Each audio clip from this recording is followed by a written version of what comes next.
अस्सलाम वालेकुम AR news के साथ मैं हूं अब्दुर्रहमान अवान और मैं इस वक्त हसन अली भाई के घर में मौजूद हैं जो कि हमारे क्रिकेटर हैं, शाहीन हैं।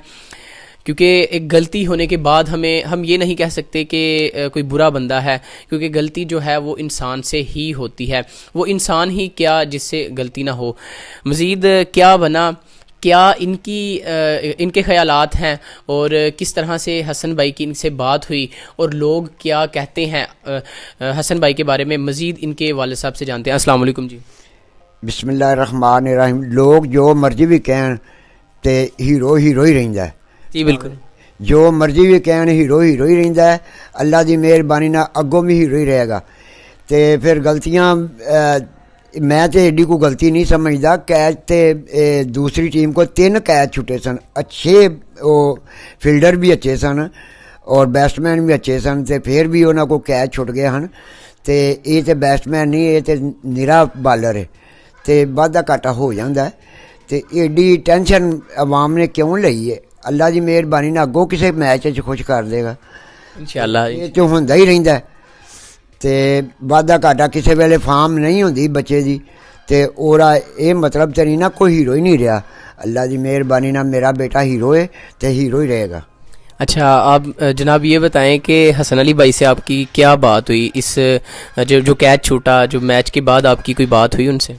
वो कहता है अबू जी टेंशन ना लो, ये हो ही जाता है, कोई एडा वड्डा काम नहीं होया कि जरा तुसी एडी टेंशन ना लवो। सानू तो उन्हें बच्चे ने तसल्ली ही देनी है ना। बाकी अवाम जी नहीं मानती, कोई गल नहीं। अवाम कदे तो मनी सी ना जो चैंपियन ट्राफी जिते ने या जो इंडिया को जिते ने, उदों अवाम कह रही थी कि इंडिया को जित लो तो असी वर्ल्ड कप जित गए, न्यूजीलैंड को जितो तो असी वर्ल्ड कप जित गए। तो हुण लगातार वो 5 मैच जिते ने, फिर 2 भलवान घुलते हैं, 1 भलवान ढहिंदा है। तो असी तो फिर गुजरात के रहने वाले हैं, भलवानों के शहर के रहने वाले हैं। असी हार भी मानने तो जित भी मानने।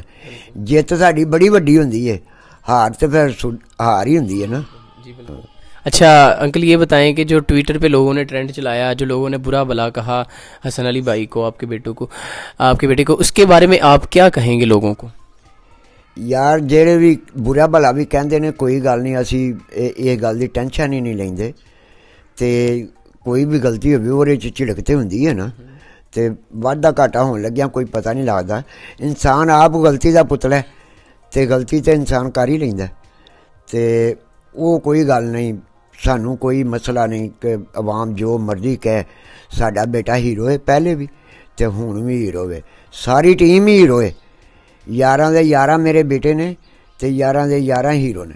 इंशाअल्लाह ताला अगों भी उन्होंने खेलना है, तो अगों भी हीरो बन के उभरनगे इंशाअल्लाह जी। इंशाअल्लाह उम्मीद है कि हमारे शाहीन जो हैं वो शाहीन की तरह इंशाअल्लाह आगे प्रवास करेंगे और हीरो बन के दिखाएंगे। कोई मसला नहीं अगर एक चीज़ छूट गई। मैं तो ये कहता हूँ कि अगर वर्ल्ड कप हमारे हाथ से गिर गया तो इसका मतलब ये नहीं कि हम इंसान को ही गिरा दें, और कोशिश करें कि तनकीद करना छोड़ दें और पॉजिटिव माइंड रखें। इसी के साथ मुझे इजाज़त दीजिए। Thank you so much. Allah हाफिज़। चलो भाई।